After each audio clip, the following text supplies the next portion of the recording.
হ্যাঁ মা বলো, তুমি টেনশন নিও না, তোমার বৌমাকে আমি পেয়ে গেছি। ওরে বাবা, ছেলেটা আমাকে না বলে আমার খাবার খাচ্ছে। অনেক ঘুমিয়েছো, এবার উঠে পড়ো। হ্যাঁ হ্যাঁ, কি হয়েছে? তুমি যে আমাকে না বলে আমার খাবার খেয়েছো, এখন চলো তুমি আমাকে খাবার খাবা। উফ, খাবারগুলো খেতে অনেক টেস্টি। আচ্ছা, তখন তোমার কাছে টাকা ছিল না, এখন তোমার কাছে কিভাবে এত টাকা আসলো যে আমাকে এত বড় রেস্টুরেন্টে নিয়ে আসলে? ওই সব কথা বাদ দাও, তুমি কি পার্কে ঘুরতে যাবে? তারপরে দুইজন একসঙ্গে পার্কে চলে আসি আর রোলার কোস্টারে মজা করে। হ্যাঁ, আমাকে নামিয়ে দাও, আমার অনেক ভয় লাগছে।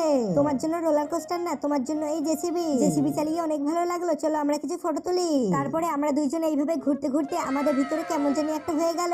জেনি, তুমি এই কদিন ধরে একটা কাজও করছো না, দেখো তোমার কলিগরা কত সুন্দর কাজ করে যাচ্ছে। স্যার, ও কাজ করবে কিভাবে? ও তোর বয়ফ্রেন্ডের সঙ্গে সারাদিন ঘুরে বেড়ায়। আপনি ওকে অফিস থেকে বার করে দিন। না স্যার, এমনটা করবেন না। কে কাকে বার করে আমি দেখছি। এই নাও, তোমাদের দুইজনকে আমি অফিস থেকে বার করে দিলাম। তার মানে জিহানি এই অফিসের আসল মালিক। এরপরে কি হলো তা দেখার আগে মাকে ভালোবাসলে ভিডিওতে লাইক করো, আর বাবাকে ভালোবাসলে সাবস্ক্রাইব করো, আর দুইজনকেই ভালোবাসলে ভিডিওতে লাইক সাবস্ক্রাইব করে কমেন্টে ওকে লিখো। জেনি, তোমাকে আমি যেদিন প্রথম দেখেছিলাম সেই দিনে আমি মায়ের সঙ্গে তোমাকে বৌমা বলেছিলাম, আর আমি তোমাকে বিয়ে করতে চাই।